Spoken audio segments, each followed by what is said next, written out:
Hello बच्चों। हमारा प्रश्न है यौगिकों के आयुपीएसी के नाम बताइए। CH3C, CH2, CH2Cl। एक यौगिक दिया हुआ है, उसका आयुपीएसी नेम लिखनी है। ठीक है। तो यहाँ पर मुख्य अवधारणाएं क्या होगी? आयुपीएसी नाम लिखने के कुछ नियम होते हैं, वो नियम हम लोग को समझना होगा। ठीक है। तो यहाँ पर हम लोग को आयुपीएसी नाम लिखने के नियम समझने होंगे। नियम क्या है? तो कुछ कुछ नियम है जो कि पहला नियम, कार्बन और कार्बन के बीच सबसे लंबी चेन चुननी होती है। कार्बन और कार्बन के बीच सबसे लंबी श्रृंखला चुननी होती है। सबसे लंबी श्रृंखला चुननी होती है। ठीक है। और उस श्रृंखला पर नंबर देना होता है। ठीक है। श्रृंखला चुननी होती है और नंबरिंग करनी होती है। तो नंबरिंग किधर से होगा? क्वेश्चन ये है। तो नंबरिंग उसी तरफ से होगा जिधर से सब्स्टिट्यूट नजदीक हो। ठीक है। नंबरिंग उसी तरफ से होगा जिस तरफ से सब्स्टिट्यूट नजदीक। नंबरिंग उस तरफ से होगा जहां से सबसे नजदीक हो। तो यहाँ पे सब्स्टिट्यूट क्या है? जैसे यहाँ पे देखो, यहाँ पर क्लोरीन का इस्तेमाल किया गया है और इसका अगर हम चेन बनाए पूरी तरीका से तो वो चेन किस प्रकार से होगा, ये यहाँ पर समझने की बात है। तो यहाँ पे ये कार्बन हो गया, ये CH2, ये CH2 और ये Cl। ठीक है। और यहाँ पर CH3 का होल 3 दिया हुआ है, मतलब कि इस कार्बन पर 3 CH3 जुड़ा हुआ है। एक CH3 इस तरफ में, एक CH3 इस तरफ में और एक CH3 इस तरफ में। तो हम लोग को चेन लेना है। तो अगर हम लोग सीधा चेन लें, सपोज कर लो, अगर हम लोग सीधा चेन लेते हैं तो बाकी अन्य दो जो हैं यहाँ पर, ये सब्स्टिट्यूट का कार्य करेंगे। ठीक है। और तो अगर सब्स्टिट्यूट का कार्य करेंगे, अगर हम लोग इस तरह से भी चेन लेंगे तो ये अन्य दो सब्स्टिट्यूट का कार्य करेंगे। इस तरह से चेन लेंगे तो अन्य दो सब्स्टिट्यूट का कार्य करेंगे। अगर हम लोग को नंबरिंग करना होगा तो नंबरिंग हम लोग किस तरफ से करेंगे? जिधर से सब्स्टिट्यूट नजदीक होगा। तो यहाँ पे क्लोरीन देखो, यहाँ पे पहले ही कार्बन पर मौजूद है, जबकि अगर इधर से सब्स्टिट्यूट अगर लेंगे तो दूसरा नंबर कार्बन पर यहाँ पर प्रेजेंट होगा। तो नंबरिंग भी हो गया। अब हम लोग को नाम लिखना होता है। तो अगर कहीं पर हेलोजन प्रेजेंट होता है, हेलोजन के केस में अव्यय लिखा जाता है।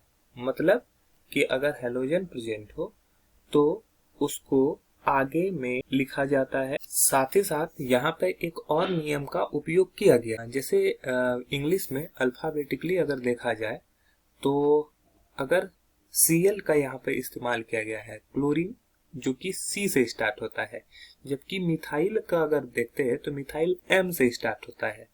तो एक नियम ये भी है कि अल्फाबेटिकली जो पहले आएगा वो सब्स्टिट्यूट का नाम पहले लिखा जाएगा। तो अल्फाबेटिकली क्लोरीन जो होता है C से स्टार्ट होता है, C पहले आता है अल्फाबेट में, तो क्लोरीन का सब्स्टिट्यूट का नाम पहले लिखाएगा। जबकि मिथाइल M बाद में आता है तो वो बाद में लिखा जाएगा। तो इस वजह से भी क्लोरीन यहाँ पर पहले आता है। ओके। तो क्लोरीन यहाँ पर लिखा गया है। साथ ही साथ मिथाइल को बाद में लिखा जाएगा। और सबसे पहले सब्स्टिट्यूट का ही नाम लिखते हैं, फिर मेन चेन का नाम लिखते हैं। तो हम लोग पहले दोनों सब्स्टिट्यूट का नाम लिख लेंगे। यहाँ पे क्लोरीन भी सब्स्टिट्यूट के रूप में कार्य कर रहा है और मिथाइल भी सब्स्टिट्यूट के रूप में कार्य कर रहा है। तो हम लोग पहले सब्स्टिट्यूट का नाम लिखेंगे, फिर हम लोग मेन चेन का नाम लिखेंगे। ओके। हेलोजन के चीजों को आगे लिखा जाता है। ठीक है।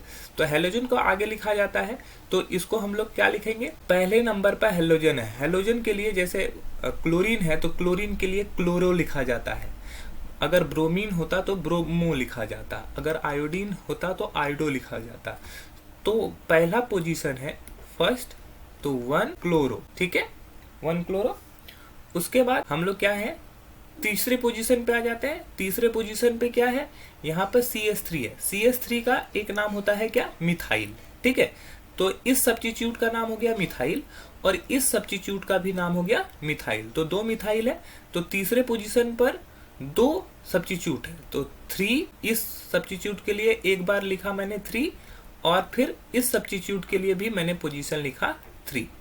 और मिथाइल मिथाइल हम लोग 2 बार नहीं लिखते हैं, उसके लिए डाई लगाया जाता है। जब एक ही सब्स्टिट्यूट 2 बार आए तो उसके लिए हम लोग क्या लगाते हैं, डाई। ठीक है, 1 क्लोरो, पहला पे क्लोरीन था, और तीसरे पोजीशन पर 2 मिथाइल है इसलिए डाई मिथाइल, और 4 कार्बन के लिए हम लोग क्या लिखते हैं, ब्यूट, और चूंकि यहाँ पर सिंगल बॉन्ड है इसके लिए एन लगता है, तो ये हो जाएगा ब्यूटेन।